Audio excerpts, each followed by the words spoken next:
घेऊयात। विजेच्या धक्क्यानं 5 जणांचा जागीच मृत्यू झालाय। जळगाव जिल्ह्यातल्या एरंडोल तालुक्यामधील वारखेडी गावातली ही घटना आहे।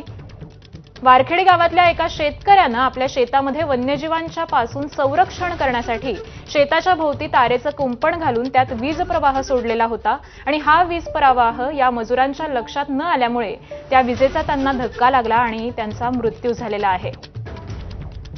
एकाच कुटुंबातील 2 महिला आणि 1 पुरुष आणि त्याचबरोबर 2 लहान मुलांचा देखील यामध्ये समावेश आहे।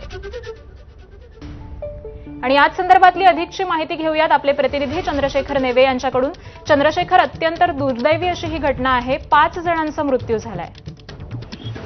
आकांक्षा, खरं तर अतिशय दुर्दैवी, वेदनादायी आणि तितकीच क्लेशदायक, धक्कादायक ही घटना आहे। कारण या घटनेनं 5 जणांचा जीव या ठिकाणी गेलेला आहे। जळगाव जिल्ह्यामध्ये अनेक भागांमध्ये शेती पिकांचं वन्यजीवांच्या मुळे नुकसान होत असल्यामुळे शेतकरी त्रस्त आहेत आणि म्हणूनच अनेक शेतकरी शेतांच्या पिकांभोवती तारेचं कुंपण घालतात, त्याला वीज प्रवाह सोडतात आणि खरं तर हीच गोष्ट या 5 जणांच्यासाठी दुर्दैवाची ठरलेली आहे। या वन्यजीवांच्या ऐवजी हे 5 जीव या ठिकाणी जे 5 कुटुंब, एकाच कुटुंबातले 5 जण आहेत, हे त्या तारेच्या धक्क्याला स्पर्श झाला आणि त्यानंतर त्यांचा जागेवरच मृत्यू झाल्याचं घटना ही घडलेली आहे। आज पहाटेच्या दरम्यान ही सगळी घटना गावकऱ्यांच्या लक्षात आली आणि आता पोलीस त्या ठिकाणी पोहोचलेले। या सगळ्या गोष्टीचा सखोल तपास पोलिसांच्या माध्यमातून केला जात आहे की ही घटना नक्की कशामुळे झाली, का अजून काही दुसरा याला अंग आहे, अशा सगळ्या अर्थाने तपास केला जातो आहे। बरोबर आहे, त्यामुळे पोलीस अधिकचा तपास हा करतात आहेत, परंतु घटना मात्र अत्यंत दुर्दैवी आहे।